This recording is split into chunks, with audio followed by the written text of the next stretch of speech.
So hello everyone and welcome to this video. So Delhi University UG admission 2025 through ECA category से related मैंने channel पर काफी videos upload कर रखे हैं और काफी अच्छा रिस्पांस मेरे को उन पर मिला है।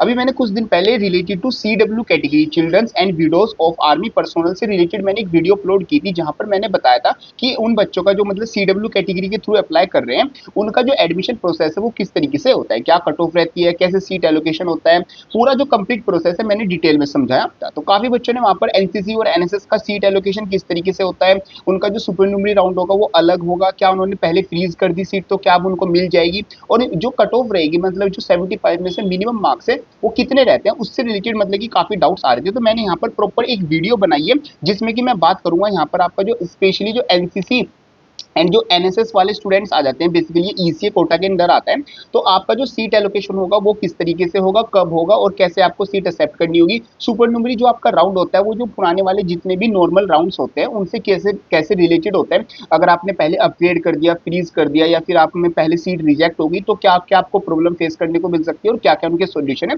उसी के साथ साथ हम बात करेंगे यहाँ पर कट ऑफ से रिलेटेड। देखो आपके जो मार्क्स है वो आउट हो चुके हैं, एज यू ऑल नो 75 में से आपको यहाँ पर मार्क्स मिले और काफी बच्चों को जीरो से लेके यहाँ पर मैक्सिमम मैंने 61 मार्क्स देखे हैं, हो सकता है इससे ज्यादा भी हो। यहाँ पर मतलब कि ऑन अराउंड 0 से लेकर 60 तक मार्क्स मैंने देखे हैं। तो यहाँ पर किस बच्चे को किस मार्क्स के अकॉर्डिंग कौन सा कोर्स और कौन सा कॉलेज मिल सकता है उसकी बात भी इस वीडियो में मैं करने वाला हूँ। बाकी अगर आपको कोई डाउट रह जाएगा तो उसको कमेंट बॉक्स में लिख देना। एंड यस, आपके जो एनसीसी में कितने मार्क्स आए हैं और आप कौन सा कॉलेज टारगेट कर रहे हो इसको कमेंट बॉक्स में जरूर लिखना। इससे हमें काफी आइडिया लग जाएगा कि मैक्सिमम बच्चे किस कोर्स एंड किस कॉलेज को टारगेट कर रहे हैं through ECA quota NCC and NS. चलो शुरू करते हैं। देखो सबसे पहले मैं कुछ बेसिक डिटेल्स की बात कर लेते हैं जो कि हमें जानना बहुत ज्यादा जरूरी है, बिकॉज इनके थ्रू हमें पता चलेगा कि हमारा जो कंपटीशन लेवल है वो कितना आ जाता है। देखो जो नंबर ऑफ सीट्स आ जाती है वो रिजर्व आ जाती है for the NCC and NSS. और अगर मैं यहाँ पर एनसीसी मेल्स की बात करूँ तो आपके लिए टोटल 38 सीट्स रिजर्व आ जाती है। और जनरली जो आपके कॉलेजेस है वो या तो साउथ कैंपस या फिर ऑफ कैंपस के कॉलेजेस आ जाते हैं। जैसे आप देख सकते हो ARSD college of vocational, DCAC Deshbandhu Dayal Singh, Motilal PGDAV राजधानी रामलाल, ये अगर आप सारे कॉलेज देखोगे तो either they are in off campus और max to max south campus के, मीन्स नॉर्थ कैंपस के किसी भी कॉलेज में आपको यहाँ पर एनसीसी मेल्स में कोई भी जो सीट है एनसीसी की वो देखने को नहीं मिलेगी। ऐसे ही अगर मैं फीमेल की बात करूँ तो ओनली एक दौलत राम कॉलेज हो गया और दूसरा आपका कॉलेज आ गया आपका यहाँ पर मिरांडा हाउस, ये आपके मतलब कि नॉर्थ कैंपस में आ जाते हैं। वरना जितने भी आपके सभी कॉलेजेस आएंगे, वैसे देखो यहाँ पर जैसे शहीद Rajguru college of applied science, ये भी बहुत मतलब कि अच्छा कॉलेज है। एंड आपको यहाँ पर श्री गुरु गोविंद सिंह, ये भी काफी अच्छा कॉलेज है। अब अच्छे अच्छे सभी कॉलेजेस आ जाते हैं। बट अगर मैं स्पेशली नॉर्थ कैंपस का बच्चे नाम रखते हैं तो यहाँ पर नॉर्थ कैंपस में आपको एनसीसी और एनएसएस के थ्रू इतनी सीट्स नहीं मिलेगी। गर्ल्स के लिए मतलब कि फीमेल्स के लिए एनसीसी के थ्रू यहाँ पर टोटल 60 सीट्स आ जाती हैं, जो कि काफी ज्यादा मतलब कि अगर इन कंपेयर टू मैं मेल्स के करूँ जो कि काफी बड़ा नंबर आ जाता है। और अगर ऐसी मैं एनएसएस की बात करूँ तो इसमें मेल और फीमेल का कोई मतलब कि डिफरेंस नहीं है। इसमें टोटल जो सीट्स आ जाती है वो 62 सीट्स आ जाती है। इसमें सेम मेल्स और फीमेल्स दोनों ही इंक्लूडेड है। जनरली यहाँ पर जो फीमेल्स है उनको ज्यादा मतलब की प्रायोरिटी रखी जाएगी, क्योंकि यहाँ पर अगर आप मतलब की कॉलेजेस भी देखोगे तो जो फीमेल के कॉलेजेस है लाइक आपका जैसे कमला नेहरू कॉलेज हो गया, खालंदी कॉलेज हो गया, जानकी देवी कॉलेज हो गया, और आपका यहाँ पर अदिति महाविद्यालय हो गया, और लेडी इरविन कॉलेज हो गया, मैत्री हो गया, मिरांडा हो गया आपका। एंड अगर मैं और कॉलेज की बात करूँ आपका जैसे शहीद राजगुरु वुमेन के लिए हो गया, वुमेन के लिए कॉलेज हो गया, और विवेकानंदा कॉलेज हो गया। मतलब ये कुछ ऐसे कॉलेज आ जाते हैं जो कि स्पेशली है ही गर्ल्स के लिए, मतलब ओनली वुमेन्स के लिए। तो आपके लिए तो इन कॉलेज में सीट रिजर्व ही है, आप यहाँ पर बॉयज तो एडमिशन नहीं ले सकते। तो बॉयज तो सिर्फ जैसे ये कॉलेज हो गए, कुछ 4-5 ये कॉलेज हो गए, और 4-5 आप यहाँ से मैक्सिमम 10 कॉलेज एनएसएस के लिए बॉयज के लिए आ जाते हैं। तो यहाँ से आप ये चीज समझ सकते हो कि कंपटीशन लेवल कितना आता है, कि मतलब कि जो नंबर ऑफ सीट्स है वो ओनली अगर एनसीसी की बात करूँ सिर्फ 38, एनएसएस की बात करूँ तो ओनली मेरी मतलब कि 62, और फीमेल्स के लिए बात करूँ एनसीसी में तो 60 सीट्स आ जाती हैं। अब मैं बात करता हूँ कि कितने बच्चों ने इस बार 2025 में यहाँ पर अप्लाई किया हुआ है। देखो ये सारी चीजें यहाँ पर ऑनलाइन अवेलेबल है, आप यहाँ पर चेकआउट कर सकते हो। जैसे अगर मैं आपको दिखाऊं तो देखो आप यहाँ पर देख सकते हो जो एनसीसी और एनएसएस की मतलब की जो स्कोर है वो दिल्ली यूनिवर्सिटी ने मतलब यहाँ पर आउट कर दिया। तो आप इसको मतलब अपने आप भी देख सकते हो, इसमें कोई मतलब ये बात नहीं है, मैंने अपनी तरफ से यहाँ पर डाटा रखा हुआ है। अब यहाँ पर अगर मैं बात करूँ, देखो एनसीसी मेल्स इस बार कितने अप्लाई किए। हाँ, ये जो मैंने नंबर लिखे हुए हैं ये हो सकता है 1-2 नंबर ऊपर नीचे हो सकता है, क्योंकि कैलकुलेट करने में और मतलब कि एआई टूल्स की हेल्प से मैंने कैलकुलेट किया है। तो हो सकता है कि 1-2 नंबर, बट हाँ 1-2 नंबर से ज्यादा नहीं होगा। तो यहाँ पर जो एनसीसी मेल है उन्होंने इस बार 1706 बच्चों ने अप्लाई किया और फीमेल्स ने यहाँ पर 1419। और टोटल अगर आप बच्चे चेकआउट करोगे तो ये टोटल तो बिल्कुल करेक्ट है, इसकी तो मैं 100% गारंटी ले सकता हूँ। यहाँ पर आप +-1 लेके चल सकते हो कि 1-2 बच्चा ऊपर नीचे हो सकता है। अब यहाँ पर टोटल 3200 बच्चों ने मतलब कि एनसीसी के थ्रू अप्लाई किया है, जिसके लिए हमारी जो सीट्स हैं वो यहाँ पर आप देख सकते हो कितनी सीट्स आ जाती है, 38 और 66 आ जाती हैं। ऐसी अगर मैं एनसीसी की बात करूँ तो एनसीसी में मेल्स के लिए यहाँ पर आपकी 322 बच्चों ने, लड़कों ने अप्लाई किया, और फीमेल्स में यहाँ पर 488 गर्ल्स ने अप्लाई किया है। टोटल यहाँ पर 810 जो बच्चे हैं जिन्होंने एनसीसी के एनएसएस के थ्रू अप्लाई किया है, वो यहाँ पर टोटल बच्चे आते हैं। अब मैं थोड़ा सा आपको एक कंपटीशन लेवल बता देता हूँ कि इस बार कंपटीशन लेवल कितना है एनसीसी और एनएसएस के थ्रू। तो अगर मैं एनसीसी मेल की बात करूँ तो यहाँ पर 45 सीट्स पर एक बच्चा यहाँ पर फाइट कर रहा है। मीन्स मतलब कि हाँ, मतलब 45 सीट्स पर नहीं, उल्टा बोल दिया मैंने कि 45 बच्चे एक सीट्स के लिए फाइट कर रहे हैं। तो मतलब कि अगर आप रेशो निकालोगे तो एक सीट पाने के लिए यहाँ पर 45 बच्चे लाइन में लगे हैं। ऐसी एनसीसी फीमेल में बताऊं तो 25 गर्ल्स हैं यहाँ पर एक सीट के कंपैरिजन में, मतलब एक सीट है और उसके लिए यहाँ पर 25 गर्ल्स का एक रेशो आ जाता है। ऐसी में अगर एनएसएस की बात करूँ तो यहाँ पर 13 आ जाता है, जिसका रेशो काफी सही आ जाता है। बट यहाँ पर जो गर्ल्स है उसका रेशो थोड़ा ज्यादा अच्छा होगा, क्योंकि उनके लिए कुछ रिजर्व सीट आ जाती है, मतलब कॉलेजेस में बॉयज का मतलब थोड़ा सा और आप कम लेके चल सकते हो। बाकी एनएसएस में जो मेल्स और फीमेल्स की सीट सेपरेट नहीं दी हुई है, तो यहाँ पर हम आपका 13 ही लेके चलेंगे। बट ये जो कॉम्पिटिशन लेवल है ये एक्चुअल कॉम्पिटिशन लेवल नहीं है। जो एक्चुअल कॉम्पिटिशन लेवल है वो काफी कम है, बिकॉज उसके काफी रीजन है, वो मैं आपको बताता हूँ लाइन वाइज। अब सबसे पहले आपका जो रीजन है वो ये आ जाता है, बिकॉज जो आपका मिनिमम पासिंग मार्क्स है वो आपके 30 आ जाते हैं। अब जिन बच्चों के 30 मार्क्स है वो ही कंसीडर किए जाएंगे दिल्ली यूनिवर्सिटी में एनसीसी और एनएसएस के थ्रू एडमिशन लेने के लिए।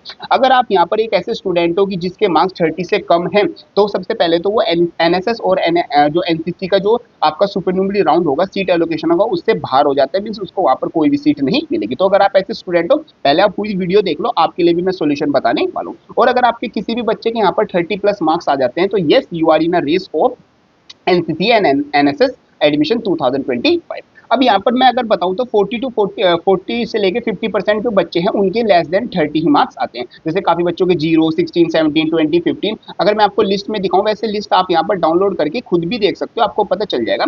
तो अगर आप, मैं सिर्फ देखो रैंडमली कोई पेज सेलेक्ट कर लेते हैं, रैंडमली मैंने ये वाला पेज सेलेक्ट कर लिया जो कि आ जाता है पेज नंबर ये। अगर आप यहाँ पर देखो बात करोगे तो यहाँ पर आप चेकआउट करो, खुद ही आपको एक आइडिया लग जाएगा। इस बच्चे के जैसे ओनली 17 मार्क्स आ जाते हैं, यहाँ पर 20 पास नहीं है, फेल, ये पास है, ये पास है, ये पास, ये फेल, ये पास, ये फेल, ये फेल, ये पास, ये पास। तो मतलब कि अगर आप रेशियो देखोगे तो अराउंड आपको 40 to 50% बच्चे ऐसे दिख जाएंगे। अगर देखो एक पेज की मैं बात करूं, सेम सभी सिनेरियो आप रैंडमली किसी भी पेज को उठा लोगे, देखो यहाँ पर 17, 17, 17, 16, 16 और यहाँ पर 16 और 17, तो ये सब बच्चे तो मतलब क्या है, पास ही नहीं है, मतलब कि एलिजिबल ही नहीं है एडमिशन लेने के लिए। तो यहाँ पर अराउंड जो कंपटीशन रह जाता है वो हाफ ही रह जाता है। मीन्स अगर यहाँ पर बात करूँ 45 में, तो यहाँ पर अराउंड आपको लगभग 25 सीट्स पर देखने को मिल जाएगा, और यहाँ पर 25 है तो यहाँ पर 10 सीट्स का देखने को मिल जाएगा। और अगर मैं यहाँ पर बात करूँ, एक सेकेंड, हाँ, यहाँ पर मैं बात करूँ एनएसएस में, तो एनएसएस में तो आपको 5 या 6 सीट्स पर ही देखने को मिल जाएगा। अब फिर भी अब यहाँ पर चीज़ों को ध्यान से समझो, कॉम्पिटिशन कम है, उससे भी और ज़्यादा कॉम्पिटिशन कम होगा। क्यों? क्योंकि यहाँ पर काफ़ी बच्चे ऐसे होंगे, एक सेकेंड, काफ़ी बच्चे ऐसे होंगे जिनको राउंड फर्स्ट में या फिर राउंड सेकंड में सीट पहले ही मिल चुकी होगी। हाँ, उन्होंने एनसीसी और एनएसएस के थ्रू अप्लाई किया, बट उनको राउंड फर्स्ट या फिर राउंड सेकंड में अगर कोई अच्छी सीट मिल गई होगी तो उन्होंने अपना एडमिशन कंफर्म कर लिया होगा, और अब वो एनएसएस और एनसीसी के थ्रू एडमिशन नहीं लेंगे, यहाँ की सीट छोड़ देंगे। तो यहाँ पर हो सकता है कि ये 40 to 50% की जगह ऑन अराउंड 10 to 5% ऐसे एक्स्ट्रा और बच्चे होंगे जो एनसीसी और एनएसएस में कॉम्पिटिशन कम कर देंगे। उसी के साथ साथ काफी बच्चे ऐसे होते हैं जिनका या तो मिनिमम एलिजिबिलिटी क्राइटेरिया फुलफिल नहीं होता, या फिर डॉक्यूमेंट सही नहीं होते, या फिर वो किसी और अदर यूनिवर्सिटीज में लाइक बीएचयू हो गया या फिर जेएनयू हो गया, टॉप यूनिवर्सिटीज होगी लाइक आपका आईपीयू हो गया, बहुत सारी यूनिवर्सिटीज होती हैं जहां पर उनको एक अच्छी ब्रांच, अच्छा कॉलेज या फिर अच्छा कोर्स मिल रहा होता है, तो वो ड्यू को छोड़ के वहां पर चले जाते हैं। तो ऑन अराउंड आप देख के चल सकते हो, तो अराउंड 30 to 40% बच्चे ही मतलब कि अब आपके कॉम्पिटिशन में रियल में रहेंगे। तो यस, काफी अच्छे चांस है जो बच्चे यहाँ पर एनसीसी एनएसएस के थ्रू अप्लाई कर रहे हैं एडमिशन लेने के। तो ये पूरा मतलब कि आपका एक सिनेरियो आ जाता है किस तरीके से आपका एडमिशन का मतलब जो कंपटीशन लेवल है वो रहेगा। अब हम बात करते हैं आपका जो सीट एलोकेशन का प्रोसेस है वो किस तरीके से रहेगा। अब देखो सबसे पहले आपका यहाँ पर क्या क्या कराया गया, राउंड फर्स्ट कराया गया। राउंड फर्स्ट में हो सकता है आपको सीट मिली या फिर नहीं मिली। मैं मान लेता हूँ एक पहला केस लेके चलते हैं, आपको सीट मिल गई, आपने उसको एक्सेप्ट कर लिया, और हो सकता है कि आपको सीट नहीं मिली, आपको फिर कुछ करने की जरूरत नहीं पड़ी। अब आपको राउंड फर्स्ट में सीट मिल गई, हो सकता है आपने उसको फ्रीज कर दिया या फिर अपग्रेड कर दिया, कोई प्रॉब्लम नहीं है, दोनों चीजें करना हो दोनों ही सही है। फिर आपको राउंड सेकंड में आया, राउंड सेकंड में फॉर एग्जांपल इस बच्चे ने अपग्रेड किया या फिर फ्रीज किया तो ये सीट फिक्स हो गई, और अपग्रेड किया तो उसको एक नई सीट मिल गई। और फॉर एग्जांपल एक बच्चा था जिसको राउंड सेकंड में पहली बार एक कोई नई सीट मिल गई, और कोई बच्चा ऐसा हो सकता है जिसको राउंड सेकंड में भी कोई सीट नहीं मिली, कोई प्रॉब्लम नहीं। जिस बच्चे को अपग्रेड होकर मिली वो भी नॉर्मल, जिस बच्चे को नई सीट मिली वो भी नॉर्मल, और जिस बच्चे को कोई सीट नहीं मिली वो भी एक सेम लेवल में ही आता है। अब आपका इसके बाद एक अपग्रेडेशन विंडो राउंड कराया गया है, जिसमें काफी बच्चों को अपग्रेडेड सीट मिल गई, आपको मिल गई ठीक है, नहीं मिली जब भी तब भी कोई प्रॉब्लम नहीं है, और अभी भी आपके पास 0 सीट एलोकेशन है तो भी कोई प्रॉब्लम नहीं है। ये 3 राउंड्स हमारे हो चुके हैं। अब उसके बाद आपका होगा एनसीसी एंड जो एनएसएस वाला राउंड है, बेसिकली जो ईसीए राउंड है, ईसीए राउंड आपका होने वाला है। बाकी इससे पहले आपका जो राउंड थर्ड है वो भी आएगा। बाकी राउंड थर्ड से भी आपको इतना ज्यादा इफेक्ट नहीं होना चाहिए, बिकॉज अगर उसमें आपको सीट मिली तब ठीक, नहीं मिली तो कोई प्रॉब्लम नहीं है, अपग्रेड होकर मिला तो भी कोई प्रॉब्लम नहीं है। अगर देखो एनसीसी और एनएसएस जो ईसीए वाला राउंड है, उससे पहले अगर आपको कोई सीट मिल जाती है, वो बेसिकली आपके सीयूटी स्कोर के बेसिस पर सीट है, अगर उसको आप एक्सेप्ट कर लेते हो तब भी ठीक है, नहीं करते हो तो भी कोई प्रॉब्लम नहीं है। अगर देखो हाँ, आप जो नॉर्मल जो आपको राउंड थर्ड तक जो सीट मिली, अगर आप उसमें जाना चाहते हो तो आप उसकी फी पे करके उसको फ्रीज करके या फिर अपग्रेड करके रख सकते हो, आपकी वो सीट कंफर्म रहेगी। अब मैं मान लेता हूँ यहाँ पर राउंड फर्स्ट, सेकंड और थर्ड, इनमें से 2 टाइप के बच्चे आ जाते हैं। या तो आपको कोई ना कोई सीट मिल गई है, अपग्रेड करके, फ्रीज करके, कुछ भी आपने कर रखा है, आपके हाथ में कोई सीट है, और एक बच्चा ऐसा है जिसको कि अभी तक कोई भी सीट नहीं मिली। इसके बाद आपका होता है ईसीए का राउंड, जिसमें कि आपका एनसीसी और जो एनएसएस है उसका सीट एलोकेशन होगा। तो यहाँ पर आपका क्या होगा, अलग से जो सीट एलोकेशन है वो रहने वाला है। अलग से सीट एलोकेशन का मतलब है कि पहले जो पुराने राउंड है उसमें बच्चे को कितनी मर्जी सीट्स मिली हो या ना मिली हो, या फिर उसने उसकी फी पेमेंट करी हो, या कुछ भी, मतलब एक्स वाई जेड कुछ भी हो गया हो, उसको ईसीए राउंड से जो नॉर्मल राउंड है उससे कोई भी फर्क नहीं पड़ता। यहाँ पर जो ईसीए का सीट एलोकेशन है वो बिल्कुल डिफरेंट होता है। वो आपका आउट ऑफ होगा, जो 75 में से आपके जितने भी मार्क्स आ रहे हैं वो उसके हिसाब से होगा, और राउंड फर्स्ट, सेकंड, थर्ड में आपका जो सीयूटी के मार्क्स के बेसिस पर है उस पर एडमिशन होता है। तो ये दोनों जो राउंड्स होते हैं एक दूसरे से इंडिपेंडेंट होते हैं। पहले में सीट मिल गई तब ठीक, नहीं मिली तब ठीक, इसमें आपको अलग से सीट एलोकेशन होगा अगर आप कट ऑफ्स को क्लियर करोगे। कट ऑफ्स मैं बताऊंगा भी कितनी आपकी रहने वाली है। तो इस तरीके से आपका सीट एलोकेशन होगा। अब यहाँ पर काफी बच्चे ऐसे आ जाते हैं जिनको राउंड फर्स्ट या फिर सेकंड में या फिर थर्ड में कोई सीट मिली और वो उनको अच्छी लग रही है, अब उनको जो एनसीसी और एनएसएस वाली सीट है उसमें नहीं जाना, तो सिंपल आपको जो एनसीसी और एनएसएस वाली सीट है उसको एक्सेप्ट नहीं करना, ऑटोमेटिकली जो आपकी पुरानी वाली सीट है वो कंफर्म हो जाएगी। काफी बच्चे ऐसे हो सकते हैं कि जो पुरानी वाली सीट है उन्होंने उसको एक्सेप्ट तो कर लिया, एक बैकअप ऑप्शन के लिए रख लिया था, बट अब उनको जो एनसीसी और एनएसएस से सीट मिली है वो अच्छी लग रही है और उनको उसमें जाना है। तो आप इसको क्या करोगे, जो एनसीसी और एनएसएस वाली सीट है उसको एक्सेप्ट कर लोगे, ऑटोमेटिकली पुरानी वाली सीट कैंसिल हो जाएगी और जो नई वाली सीट है वो यहाँ पर आपकी कंफर्म हो जाएगी। अब कुछ बच्चे ऐसे भी हो सकते हैं जिनको राउंड फर्स्ट, सेकंड, थर्ड में कोई सीट मिली, उन्होंने इसको एक्सेप्ट कर लिया देखने के लिए कि चलो अभी एनसीसी और जो एनएसएस है उसका वेट कर लेता हूँ, इसमें भी उस बच्चे को सीट मिल गई, बट उसको ये भी पसंद नहीं आ रही और ये भी जो सीट है उसको पसंद नहीं आ रही। तो वो बच्चा क्या कर सकता है कि सिंपल अपना जो एडमिशन है वो विड्रॉल कर सकता है। विड्रॉल के लिए मैंने सेपरेट वीडियोस बनाई है चैनल पे, कैसे सही तरीके से विड्रॉल करना है ताकि आपको 100% फी रिफंड मिले, तो उस तरीके से आप कर लेना। तो ये केसेस बनते हैं। बाकी अगर आपको कोई अलग केस है तो उसको कमेंट बॉक्स में लिख देना। अब मैं बात करता हूँ यहाँ पर आपकी जो कट ऑफ्स रहेगी वो आपकी किस तरीके से रहेगी। देखो यहाँ पर सबसे पहले जो मिनिमम मार्क्स हैं आपके वो आपके 30 आ जाते हैं। तो 30 से नीचे अगर किसी भी बच्चे के मार्क्स आ रहे हैं तो अपने आप को मतलब कि एडमिशन प्रोसेस से बाहर कर देना, एनसीसी और एनएसएस के, आपको यहाँ पर एडमिशन नहीं मिलेगा। आपके लिए सेपरेट चीज है वो भी मैं बताऊंगा। अब यहाँ पर अगर देखो कोई बच्चा अगर 40+ स्कोर कर रहा है ना, तो यहाँ पर अपना एडमिशन कंफर्म मान के चल सकता है। अब नॉर्थ कैंपस साउथ कैंपस मिलेगा उसकी कोई गारंटी नहीं है, बिकॉज नॉर्थ कैंपस में कोई स्पेशल सीट्स नहीं है, साउथ और ऑफ कैंपस के कॉलेज में सीट आ जाती है। तो अगर आप नॉर्थ कैंपस को टारगेट कर रहे हो, हाँ अगर आप एक फीमेल कैंडिडेट हो तो आप यहाँ पर जैसे डीआरसी कॉलेज हो गया और मिरांडा हाउस हो गया, इन कॉलेज को टारगेट कर सकते हो। सिर्फ ये 2 ही कॉलेज आ जाते हैं, 1-2 सीट्स में आती है, वरना नॉर्थ कैंपस के किसी भी कॉलेज में आपको यहाँ पर एडमिशन नहीं मिलेगा थ्रू एनसीसी और एनएसएस, बिकॉज सीट्स ही नहीं है। कि अभी मैंने आपको सीट मैट्रिक्स है वो दिखाया। तो साउथ कैंपस और ऑफ कैंपस, साउथ कैंपस के वैसे जो अच्छे अच्छे कॉलेज है उनमें भी मतलब आपकी सीट मैट्रिक्स आ जाता है और ऑफ कैंपस के भी काफी कॉलेज में आ जाता है। तो यहाँ पर जो बच्चों का 40+ स्कोर आ रहा है तो वो मान सकते हैं कि उनको अपनी टॉप 5 प्रिफरेंसेस में, जिसमें एनसीसी और एनएसएस की सीट्स हैं, ध्यान रखना आपकी जो प्रिफरेंस है जो आपने अभी बना के रखी हुई है वही यूज होने वाली है। अगर आप उसको चेंज करना चाहते हो तो चेंज करने के लिए कैसे करना है उसके लिए मैंने चैनल पर सेपरेट वीडियोस अपलोड कर रखी है, या फिर आप कमेंट बॉक्स में लिख देना, मैं आपका रिप्लाई कर दूंगा किस तरीके से आप चेंज कर सकते हो। तो आपको यहाँ पर top 5 preference of NCC and NSS में से अगर 40+ स्कोर आ रहा है तो बड़े आराम से आपको मिल जाएगा। मतलब काफी अच्छे चांस है कि जिन बच्चों का 40+ स्कोर है उनको एडमिशन मिल ही जाएगा। अब मैं बात करूँ, काफी बच्चे यहाँ पर 37+ स्कोर भी कर रहे हैं, तो 37 वालों के लिए चांस रहेगा, अगर इन बच्चों में से जो 40+ वाले बच्चे हैं ये अपनी सीट को एक्सेप्ट नहीं करते या फिर कहीं और पर एडमिशन ले जाते हैं, तो ये जो 37+ वाले बच्चे हैं इनको एडमिशन मिलने के चांस रहेंगे। अब यहाँ पर कोई ऐसी कैटेगरी नहीं लगेगी general, ST, ST, OBC, WS, इसका कोई रोल नहीं है। ये सिंपल आपका 75 मार्क्स में से आपका जो सीट एलोकेशन होगा वो रहेगा।